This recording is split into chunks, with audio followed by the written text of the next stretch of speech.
Hello, it's Miss G back again. Today I thought we could read Little Red Riding Hood. Retold by Armand Eisen, illustrated by Lynn Bywaters Ferris. Once upon a time, there was a little girl who lived with her mother in a cottage near the great woods. Everyone called the girl Little Red Riding Hood because she wore a beautiful red cloak that her grandmother had made for her.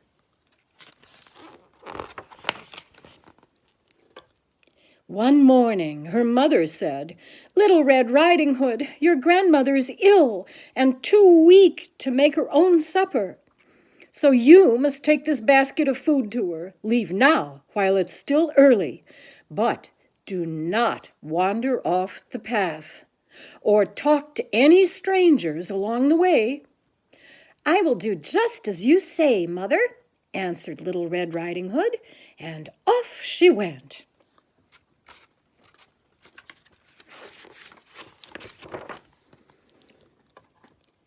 Before she had gone far into the woods, she met a large wolf. "Good day to you, Little Red Riding Hood," he said. "Good day to you, Wolf." "And where are you going so early?" asked the wolf. "To my grandmother's house." "What is that you have in your basket?" "It's food I'm bringing to my grandmother. She's ill and too weak to make her own supper."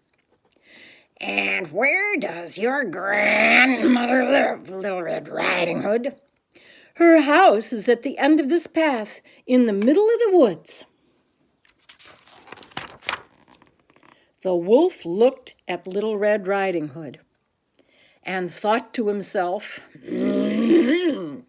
"If I'm clever, this girl and her grandmother will make a good supper for me." Then he said, "Do you see all the pretty flowers here in the forest? Surely your grandmother would like to have some." "Oh, yes, Grandmother loves flowers," said Little Red Riding Hood, as she stepped off the path and began picking them. The wolf hurried away as fast as he could go.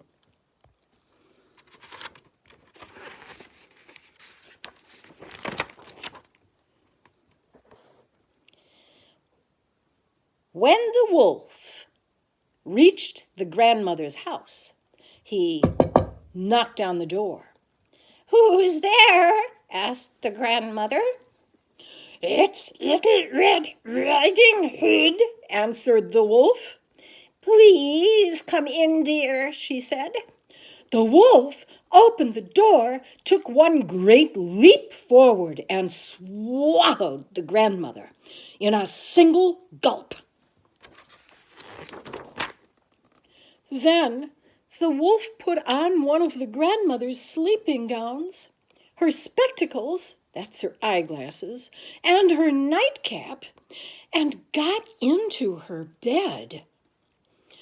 Before long, Little Red Riding Hood arrived and knocked on the door.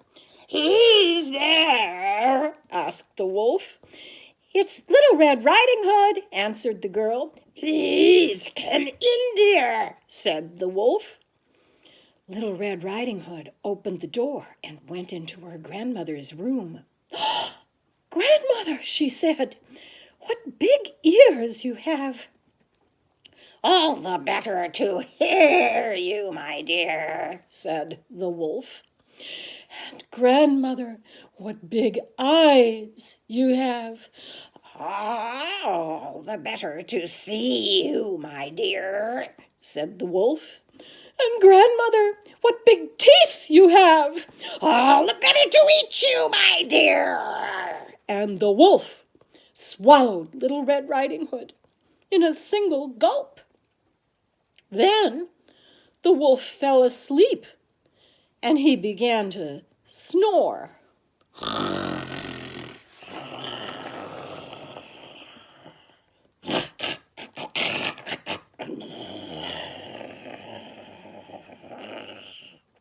A little while later, a woodsman passing by the house heard that loud snoring.